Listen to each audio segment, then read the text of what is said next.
മക്കളെ വളർത്തുന്ന രീതി ഇങ്ങനെയാണ് റസൂലുള്ളാഹി സ്വല്ലല്ലാഹു അലൈഹി വസല്ലം പറഞ്ഞത്. നമ്മൾ ചെയ്യുന്ന രീതികളിൽ ചില വ്യത്യാസങ്ങളുണ്ട്. നമ്മൾ ചെയ്യുന്നത് ആക്ഷേപത്തിന്റെ രീതിയാണ്. നീ തീരെ ശരിയില്ല, നീ നന്നാവൂല. ഒരു ഉമ്മയും അങ്ങനെ പറയരുതേ നന്നാവൂല. ഒരു ഉമ്മയും പറയരുതേ. ഒരു ഉമ്മ തന്റെ മോനോട് പറഞ്ഞത് ഈ അടുത്ത സമയത്ത്, ദുബൈയിലുള്ള ഒരു ഉമ്മയാണ്, ഒരു അറബി ഉമ്മ പറഞ്ഞത്, അവിടുത്തെ റേഡിയോ ലൈവ് ചെയ്ത് ഒരു പ്രോഗ്രാം ടെലികാസ്റ്റ് ചെയ്തപ്പോഴാണ് ഞാൻ കേൾക്കുന്നത്. എനിക്ക് നിന്നെ കാണണ്ട മോനെ, നീ ഇന്ന് പോയിട്ട്, വെറും കാറിന്റെ ക്രൈസുള്ള ആളാ, നീ ഇന്ന് പോയിട്ട് നിന്റെ കാറ് തകിടം മറിഞ്ഞ് നീ മരിച്ചു എന്നുള്ളൊരു വാർത്ത എനിക്ക് കേൾക്കാൻ ആഗ്രഹം. ഉമ്മ പറഞ്ഞത് പരമാർത്ഥം. അസറിന്റെ മുമ്പ് കാർ ആക്സിഡന്റിൽ ചെറുപ്പക്കാരൻ മരിക്കുകയാണ്. അപ്പൊ ഉമ്മാക്ക് പേടിയായി, പടച്ചോനെ ഞാൻ അത്ര ഉദ്ദേശിച്ചിട്ടില്ലല്ലോ. പക്ഷെ നാവിന്ന് വന്നുപോയോ? വന്നു.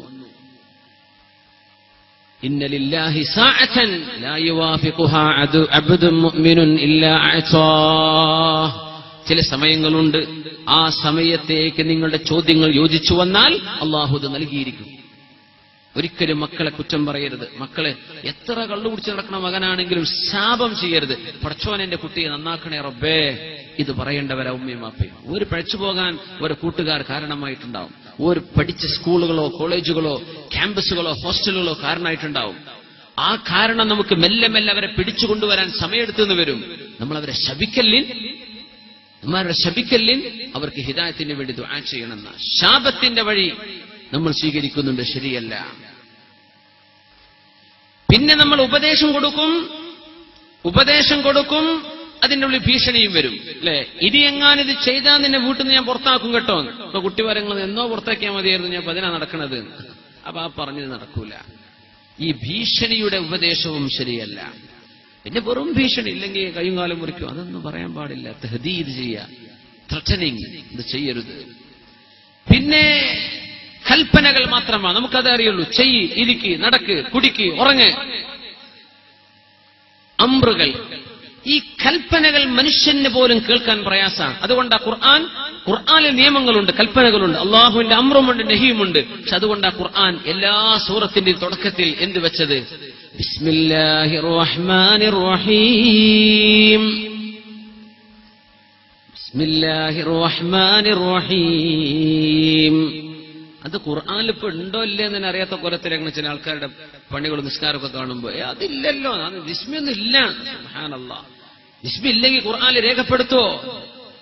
ബിസ്മി ഫാത്തിഹ ഓതുമ്പോൾ മെല്ലെ ഓതിയിട്ട് അൽഹംദു ഉറക്കോതിയാ മതി എന്ന് പറഞ്ഞപ്പോ ചിലർ ബിസ്മി തന്നെ ഓതാതെ.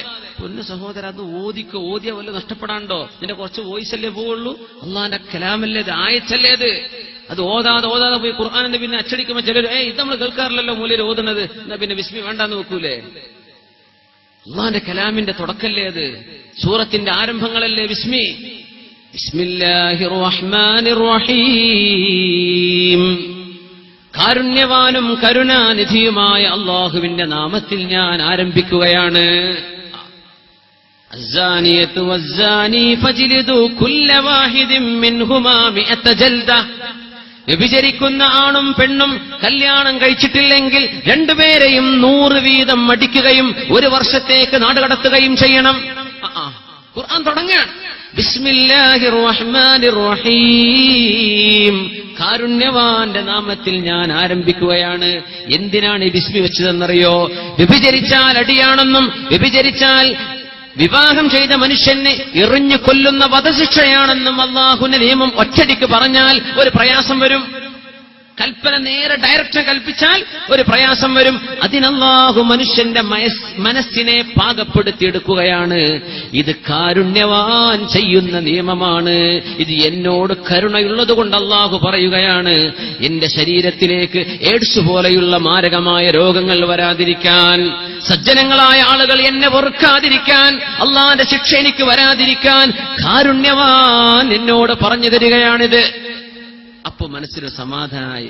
ബിസ്മില്ലാഹിർ റഹ്മാനിർ റഹീം. ഇനി അള്ളാഹു പറഞ്ഞു, ഇതിന്റെ റഹ്മാനല്ലേ പറഞ്ഞത്? അത് മനസ്സിലാക്കാൻ ആ സൂറത്തിന്റെ തുടക്കങ്ങളിൽ അള്ളാഹു ബിസ്മില്ലാഹിർ റഹ്മാനിർ റഹീം അത് ഓതിക്കോളി. ഓതിയ ഒരു കുഴപ്പം വരാൻ പോണില്ല. പക്ഷെ അതൊക്കെ ഒഴിവാക്കി ഖുർആൻ എന്തെങ്കിലും ഒഴിവാക്കാൻ പിന്നെ എന്ത്? ഇങ്ങനെ പോയിപ്പോവില്ലേ? എടുത്താ കൂലിയല്ലേ? ഒഴിവാക്കി ആ കൂലി കിട്ടൂലേ? എടുത്താ ആ കൂലി കിട്ടൂലേ? ബിസ്മി ഓതി ആ കൂലി കിട്ടിയില്ലേ? എന്തിനാ നഷ്ടപ്പെടുത്തുന്നത്? ഓതാതിരിക്കാൻ പറ്റുമെന്നാണ് കേട്ടു എന്ന് വിചാരിക്കുന്നത്. നീ ഓദിക്കോ എന്ന് പറഞ്ഞാൽ കൂലി തോനെ കിട്ടാനായി പറയുന്നത്. നിനക്ക് കൂലി കുറച്ച് കൂടെ കിട്ടിക്കോട്ടെ. കൽപ്പനകൾ. മനുഷ്യന്റെ മനസ്സുകൾക്ക് പ്രയാസമുണ്ട്, ഭാരമുണ്ട്.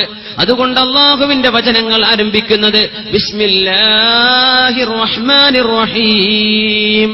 വാപ്പമാരോട്, ഉമ്മമാരോട് അള്ളാഹുവിന്റെ ദീൻ പഠിപ്പിക്കുന്നത് നിരന്തരമായ കൽപ്പനകൾ, കൽപ്പനകൾ, ആജ്ഞകൾ മാത്രം. ഇത് കുട്ടികൾക്ക് മടുപ്പുണ്ടാക്കും. പിന്നെ വാപ്പ എന്ത് പറഞ്ഞാലും കുട്ടികൾ കേൾക്കൂല. അങ്ങനെയും ആഗ്രഹം. ഇതൊരു 2 ദിവസത്തെ ക്യാമ്പ് ചെയ്തിട്ട് നിങ്ങളെ വൈകുന്നേരമോളം പഠിപ്പിക്കേണ്ട പവർ പോയിന്റും സ്ലൈഡും. ബഷീർ മാഷൊക്കെ പോയോ? ഇടത്ത് ബഷീർ സാഹിബ് പോയോ? ഇവരൊക്കെ ദിവസങ്ങളോളം ക്യാമ്പ് ചെയ്യുന്ന ട്രെയിനിങ് കോഴ്സുകളായിട്ട് ചെയ്യേണ്ട പണിയാണ് ഈ പാരന്റിങ്ങിനെ പറ്റിയാണ് ഞാൻ ഈ പറഞ്ഞുകൊണ്ടിരിക്കുന്നത്. എങ്ങനെ മക്കളെ വളർത്താം. അത് ഒരു വാതിന്റെ ഉള്ളിൽ സ്ക്വീസ് ചെയ്താൻ പറ്റുന്നില്ല. പക്ഷെ ഞാൻ കുറച്ച് ചിന്തകൾ മാത്രം തന്ന് നിങ്ങളെ ഓർമ്മിപ്പിക്കുകയാണ്. പിന്നീട് വിശദങ്ങളൊക്കെ പിന്നീട് എവിടെന്നെങ്കിലും നിങ്ങൾ പഠിച്ചെടുക്കണം ഇൻഷാ അല്ലാഹ്. പിന്നെ നമ്മൾ ചെയ്യുന്നത് മുഹാദറാത്ത്, വാല് പറഞ്ഞെടുക്കുക കുട്ടികൾക്ക്. കുട്ടികളെ ഇരുത്തിയിട്ട് അങ്ങോട്ട് ഒറ്റ വാല്. വാപ്പയുടെ ഉപദേശം 1/2 മണിക്കൂർ. ഇത് 2 ദിവസം കുട്ടികൾക്കും, 3-ാമത്തെ ദിവസം പൊന്നാര വാപ്പ നിങ്ങളെ വാല് നിർത്തിക്കളെ. ഉമ്മ വാല് പറഞ്ഞാൽ കുട്ടി പറയും പൊന്നാര ഉമ്മ നിങ്ങളെ വാല് നിൽക്കും എടുത്തുക്കള്. ഇതും ശരിയാവുന്നില്ല. പിന്നെന്താ ചെയ്യേണ്ടത് പറഞ്ഞുതരാം. പിന്നെ പറയും അത്തഹ്ഖീർ വൽ ഇസ്തിഹ്സാ, നീ മോശപ്പെട്ടവനാണ്, നീ ഒന്നിനും കൊള്ളാത്തവനാണ് എന്ന് മക്കളെ മോശപ്പെടുത്തി സംസാരിക്കുന്നത് ചെയ്യരുത്. ഒരു ഉമ്മയും ഒരു വാപ്പയും അത് ചെയ്യരുത്. നീ മോശപ്പെട്ടവനാ, നീ തീരെ ഗുണം പിടിക്കൂല, മറ്റവനാ ഉഷാറ്, അങ്ങനെ പറയരുത്. നിനക്കും ചില നന്മകളുണ്ട്, അവനെ പോലെ ആവാൻ നീ ശ്രമിക്കുക. അങ്ങനെയാ ചെയ്യേണ്ടത്. റസൂലുള്ളാഹി സ്വല്ലല്ലാഹു അലൈഹി വസല്ലം തങ്ങളുടെ മുമ്പിലുള്ള വഴി ഒരേ ഒരു വഴിയാണ്, സ്നേഹത്തിന്റെ വഴിയാണ്. അത് സ്നേഹത്തിന്റെ വഴിയാണ്. റസൂലുള്ളാഹി സ്വല്ലല്ലാഹു അലൈഹി വസല്ലം തങ്ങൾ അവിടുത്തെ പരിശുദ്ധമായ സദസ്സിൽ ഇരിക്കുമ്പോൾ അവിടുന്ന് കുടിച്ച വെള്ളത്തിന്റെ ബാക്കി, അവിടുന്ന് കഴിച്ച ഭക്ഷണത്തിന്റെ ബാക്കി നബി തങ്ങൾ അവിടുത്തെ അനുയായികളായ സ്വഹാബികൾക്ക് ബറക്കത്ത് കിട്ടാൻ വേണ്ടി കൊടുക്കുമായിരുന്നു. ഹദീസിൽ കാണാൻ പറ്റും. തങ്ങൾ ഇരിക്കുമ്പോ ആദ്യം ആരാണോ വലതുഭാഗത്തുള്ളത് ആ ആൾക്ക് കൊടുക്കുക. പാല് കുടിച്ചു, കുറച്ച് നബി ബാക്കി മുഴുവൻ കുടിക്കൂല, കുറച്ച് കുടിച്ചിട്ട് എല്ലാവരും അതിന്റെ ബറക്കത്തെടുത്തോട്ടെ. തങ്ങൾ സുഉറുൽ മുഅ്മിനി ശിഫാ, മുഅ്മിനായ മനുഷ്യൻ കുടിച്ച വെള്ളത്തിൽ ശിഫയുണ്ടെന്ന് പരിശുദ്ധ റസൂലുള്ളാഹി സ്വല്ലല്ലാഹു. അങ്ങനെയാണെങ്കിൽ അള്ളാന്റെ ഹബീബ് കുടിച്ചതിൽ എത്ര ശിഫ കാണും?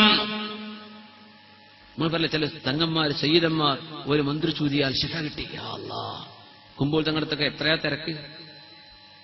പാണക്കാട്ടൊക്കെ പോയി ചൊവ്വാഴ്ച എന്താ തിരക്ക്.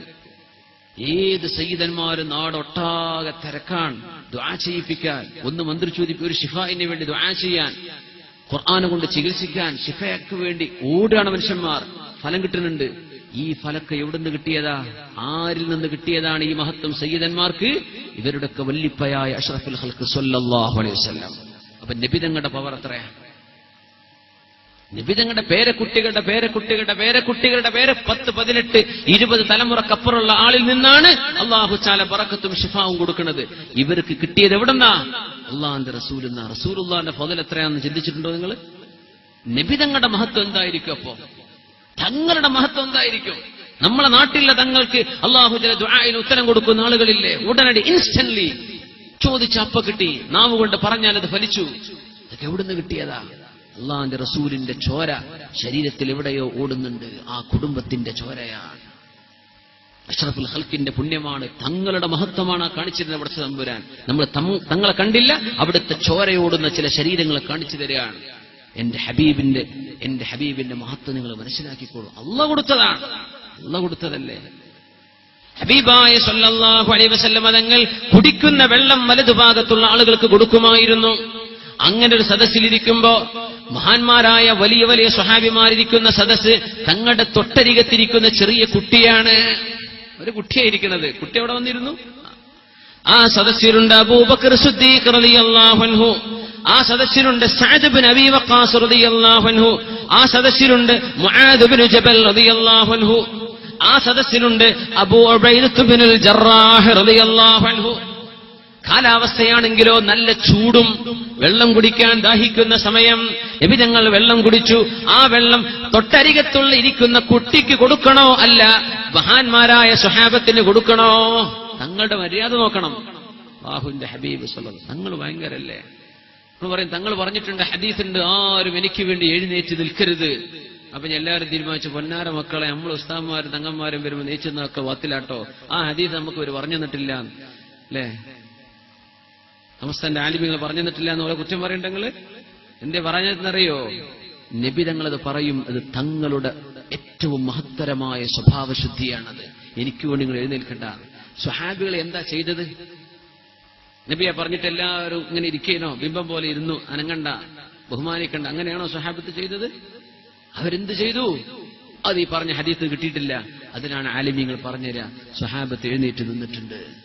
قيامي للعزيز علي فرض وترك الفرض ما لا يستقيم عجبت لمن له فهم وعقل يرى هذا الجمال ولا يقوم.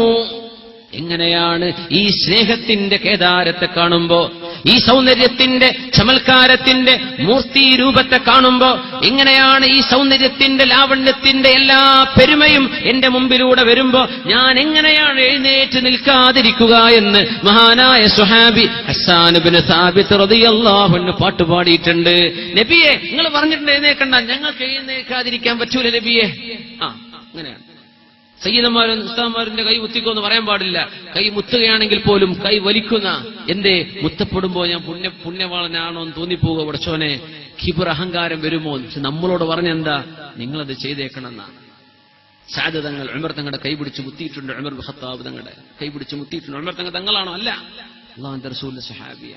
ഇബ്നു അബ്ബാസ് തങ്ങൾ എന്ന ചെറിയ കുട്ടിനെ കണ്ടപ്പോഴാ ഈ മുആദ് ഇബ്നു ജബൽ തങ്ങൾ പറഞ്ഞത്, കൈയിന് പിടിച്ചു മുത്തിയിട്ട് പറഞ്ഞു, അല്ലാഹുവിന്റെ റസൂലിന്റെ കുടുംബത്തെ കാണുമ്പോൾ ഇങ്ങനെ കൈമുത്തണമെന്ന് ഞങ്ങളോട് പഠിപ്പിക്കപ്പെട്ടിട്ടുണ്ട്. ആരാ സ്വഹാബത്തിനെ പഠിപ്പിച്ചത്? അഷ്റഫുൽ ഖൽഖ് സ്വല്ലല്ലാഹു അലൈഹി വസല്ലം. അതുകൊണ്ടാണ് നമ്മൾ ചെയ്യുന്നത്.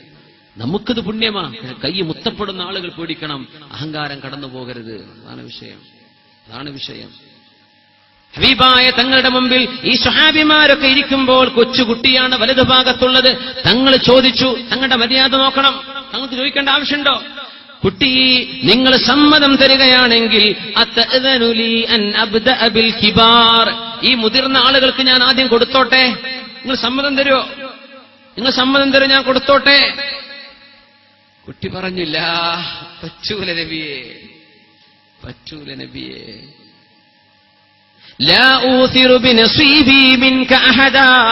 അങ്ങയിൽ നിന്ന് എനിക്ക് കിട്ടുന്ന ഓഹരി ഞാൻ ആർക്കും വിട്ടുകൊടുക്കൂല നബിയേ. അഷ്റഫുൽ ഖൽഖിന്റെ മഹത്വം കിട്ടണമെന്ന് ആഗ്രഹിച്ചിരിക്കുന്ന കുട്ടിയാണത്. അന്നത്തെ കുട്ടികളും വലിയ അത്ഭുതമാണ്. ഇന്നൊക്കെ ഉസ്താദ് അടിച്ചു കഴിഞ്ഞാൽ ഭയങ്കര കുഴപ്പമില്ലേ? ഉസ്താദിന്റെ പെരീക്കോ മദ്രസക്കോ മാർച്ചല്ലേ? എന്തിന്റെ കൂടെ തല്ലിയത്?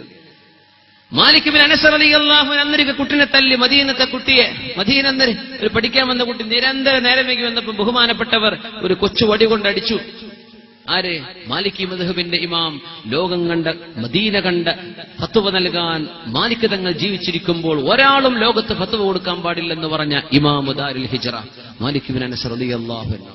അടിച്ചപ്പോൾ മാലിക് ഇമാമിന് ഭയങ്കര സങ്കടമായി. അപ്പൊ കുട്ടി ഇങ്ങനെ ചോദിച്ചു, ഉസ്താദേ, ഇന്ന തല്ലിയത് നിങ്ങൾക്ക് സങ്കടമുണ്ടോ? ആ മോനേക്ക് സങ്കടമുണ്ട്. നിനക്ക് പൊരുത്തപ്പെട്ടുരോ? ഉസ്താദ് ചോദിച്ചു. ആരോട്? ഈ കുട്ടിയോടെ. നിനക്ക് പൊരുത്തപ്പെട്ടുരോ? കുട്ടി പറഞ്ഞു, ഇല്ല.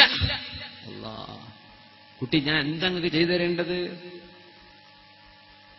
എനിക്ക് 7 അടി കിട്ടിയിട്ടുണ്ട്. 7 അടിക്കും 7 ഹദീസുകൾ പഠിപ്പിച്ചു തന്നാ ഞാൻ പൊരുത്തപ്പെട്ടരാം. സുബ്ഹാനല്ലാഹ്. അങ്ങനെ 7 ഹദീസ് പറഞ്ഞു കൊടുത്തു ഇമാം മാലിക് റളിയല്ലാഹു അൻഹു. കുട്ടി പറഞ്ഞു, ഞാൻ പൊരുത്തപ്പെട്ടു. ഇനി ഉസ്താദ് എത്രയും തല്ലിക്കോളി, ആ തല്ലിനനുസരിച്ച് എനിക്ക് ഹദീസ് പഠിപ്പിച്ചു തരണം കേട്ടോ. അങ്ങനത്തെ കുട്ടികൾ ജീവിച്ച കാലമാ സ്വഹാബത്തിന്റെയും താബിഈങ്ങളുടെയും കാലം. നമ്മുടെ മക്കളെ പോലെയല്ല. സുബ്ഹാനല്ലാഹ്.